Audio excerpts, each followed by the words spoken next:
പുതിയൊരു വീഡിയോയിലേക്ക് എല്ലാവർക്കും ആർദ്രമായ സ്വാഗതം.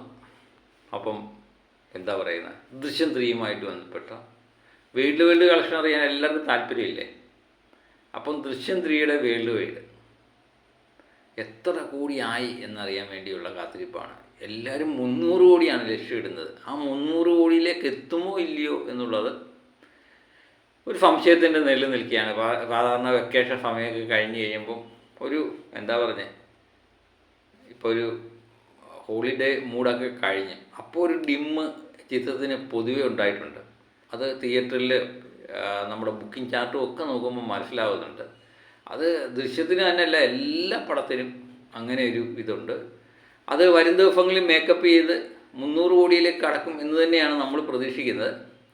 അപ്പോൾ ഇന്നലെ വരെയുള്ള കളക്ഷൻ, ഞായറാഴ്ച കൊലത്തൂക്ക് കളക്ഷനായിരുന്നു ഉണ്ടായിരുന്നത്. ഏകദേശം കേരള ഇന്ത്യ ഗ്രോഫായിട്ട് നമ്മൾ നേരത്തെ തന്നെ പറഞ്ഞിരുന്നു 6,20,00,000 രൂപയായിരുന്നു ഇന്ത്യ ഗ്രോഫ്. അതിൽ കേരളത്തിൽ നിന്ന് 4,85,00,000 രൂപയുണ്ടായിരുന്നു.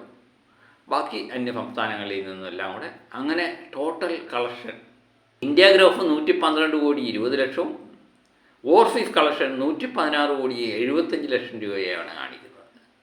അങ്ങനെ ടോട്ടൽ 228,95,00,000 രൂപ. ഇത് ഞാനായിട്ടുണ്ടാക്കി കണക്കല്ലേ.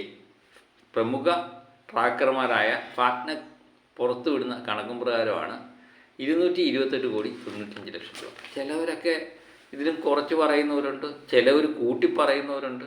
അതൊക്കെ അവരുടെ ഇഷ്ടം, നമുക്കതൊന്നും പറയാൻ പറ്റത്തില്ല. നമ്മൾ സ്വന്തമായിട്ട് ഉണ്ടാക്കുന്ന കണക്കല്ല. ഏതായാലും എത്രയും പെട്ടെന്ന് 250 കോടിയിലേക്ക് എത്തും എന്ന് ഏകദേശം ഉറപ്പാണ്. അത് 300 കോടിയിലേക്ക് കടക്കുമോ ഒരു ലക്ഷ്യബോധം എന്നാണ് ഇനിയും നമ്മൾ നോക്കേണ്ടത്. അതിനുവേണ്ടി നമുക്ക് കാത്തിരിക്കാം. അപ്പോൾ എത്രയും പെട്ടെന്ന് 300 കോടിയൊക്കെ കടക്കട്ടെ അല്ലേ. നമ്മുടെ ലാലേട്ടൻ്റെ ദൃശ്യം 3 300 കോടി ആണ് നമ്മുടെ പ്രതീക്ഷ. കടക്കുകൂടി കാത്തിരുന്ന് കാണാം അല്ലേ. അപ്പം എന്താ പറയുന്നത്, സപ്പോർട്ടിന് നന്ദി. അപ്പം മറ്റൊരു വീഡിയോയുമായിട്ട് വീണ്ടും ഞാൻ എത്താം. ഓക്കെ.